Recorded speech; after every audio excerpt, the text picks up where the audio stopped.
Now, bottom line, if I am a house owner and I get one of these subsidized panels, what kind of energy savings should I expect?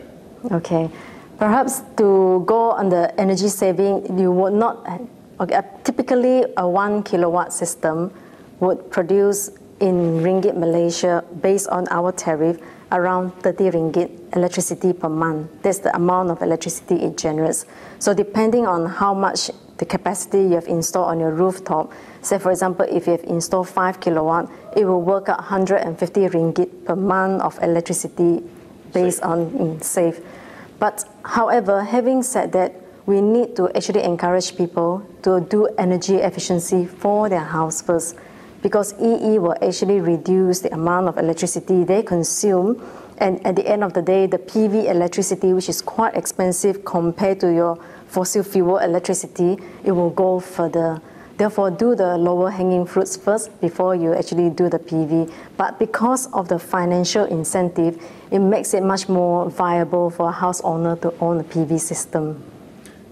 So your targets to promote energy saving by using solar panels, what are the targets announced by the PTM? Okay.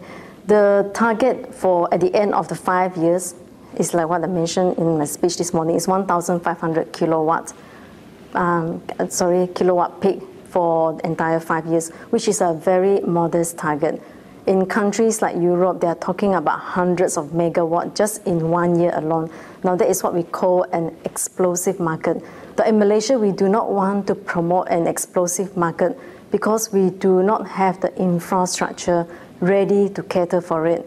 Now, if a market grows explosively, and if your infrastructure is not there, the market will collapse just as fast. And if a market is allowed to collapse, there will be no chance for a second time round. So that's why in our project, we actually promote the soft infrastructure. We build up the capacity. We provide training for the local PV service provider to actually improve their skills, because there's not actually a lot of experience they have on designing grid-connected PV system. We build up the soft skill first, and once the soft skill is ready, then we can talk about volumes. Then in the next Malaysian plan, we will talk about having a PV policy that is able to grow the market at a higher rate.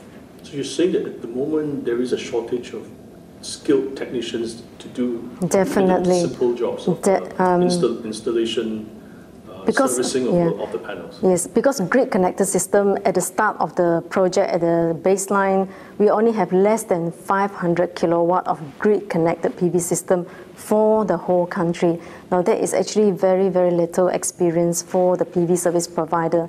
And if you are going to grow the market explosively, you're going to have a whole lot of PV service provider who's going to design very badly. And before long, people will complain, how come I put in all this money and your system doesn't work anyway? So the branding that goes around is that PV system doesn't work. Let's switch back to fossil fuel. So you can't afford that. So you can't afford the failure. So instead of we preempt what will happen, we provide the training and make sure that the PV service provider grow up in tandem with the market demand. And then later on, once you have set enough of the service provider skill, you can talk about the market growth. How many technicians are they qualified to do solar systems at the moment? At the moment, in our listed, in our website, we only have 9 listed companies that's actually qualified to take part in our program. Throughout the country? Throughout the country. And you see that it's not a lot. And if we actually grow like Spain market, we will be in a lot of trouble in the next few years servicing the customers. Percentage-wise, what kind of growth are you projecting for solar energy use? Now, for within Malaysia, a lot will have to be depending on the government policies. If the government policy is right in any country, it will grow at the same rate as how the government policy is structured. 10, 20%, would that be realistic? It depends on the policy again. Like countries like Spain, it has grown explosive. Nobody can even put a percentage to it. Countries like France and Italy, even though they have feed-in tariff, it's actually growing at a much slower pace. So it is depending on how the program is structured. It will grow according to the program. So therefore, the challenge for Malaysian government is to fine-tune a balance between a healthy growth and one that is explosive or one that is actually going to fail over even before it starts. Right, very good. On that note, thank you, Winnie, for this interview. Thank you very much to EnergyAsia. Okay, thank you.